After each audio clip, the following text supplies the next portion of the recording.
مقدام اپنے والد شریح سے روایت کرتے ہیں، انہوں نے کہا میں نے حضرت عائشہ رضی اللہ عنہا سے پوچھا کہ رسول اللہ صلی اللہ علیہ وسلم جب گھر میں تشریف لایا کرتے تھے تو آپ کا پہلا کام کیا ہوتا تھا؟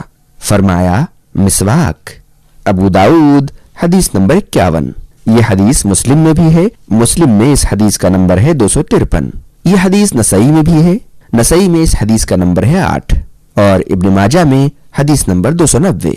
فائدہ: اللہ کا دین بہت پیارا ہے، اور یقین مانیے تو یہی ایک دین ہے جو زندگی کا مکمل دستور اور مکمل قانون ہے، دستور حیات ہے، زندگی جینے کا سلیقہ ہے۔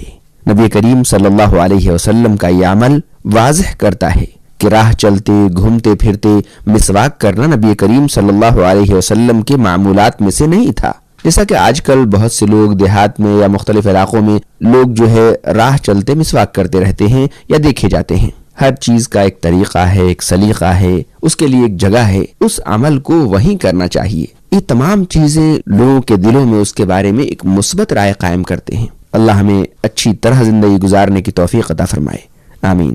کئی بار جب ہم راہ چلتے ہیں اور مسواک یا برش لے کر مختلف سڑکوں پر چلتے ہیں، کئی بار بعض لوگوں کو وہ چیز پسند نہیں آتی، یا اس کی وجہ سے بعض لوگوں کو ایک عجیب سی کیفیت ہوتی ہے، تو لوگوں کا خیال ہر صورت میں رکھنا چاہیے۔ نبی کریم صلی اللہ علیہ وسلم اس درجہ لوگوں کے معاملات کا، تعلقات کا، لوگوں کے مزاج کا خیال رکھتے تھے۔ اسلام زندگی کے جملہ میدان میں لوگوں کا خیال رکھنا، لوگوں کے حقوق کا خیال رکھنا، لوگوں کے مزاج کا خیال رکھنا، اسلام زندگی کے ہر میدان میں انسان کی ایسی رہنمائی کرتا ہے جس سے دوسروں کے حقوق متاثر نہ ہوں، جس سے لوگ کسی طرح کے مسائل کا شکار نہ ہوں، یا لوگوں کے مزاج کے مطابق لوگوں کو پریشانیاں نہ ہوں۔ لیکن کئی بار ایسا ہوتا ہے کہ ہم صرف اس لیے ایک کام کر رہے ہوتے ہیں کہ اس کام میں غلط کیا ہے۔ صرف کسی چیز کا غلط ہونا یا صرف کسی چیز کا صحیح ہونا اہم مسئلہ نہیں ہے۔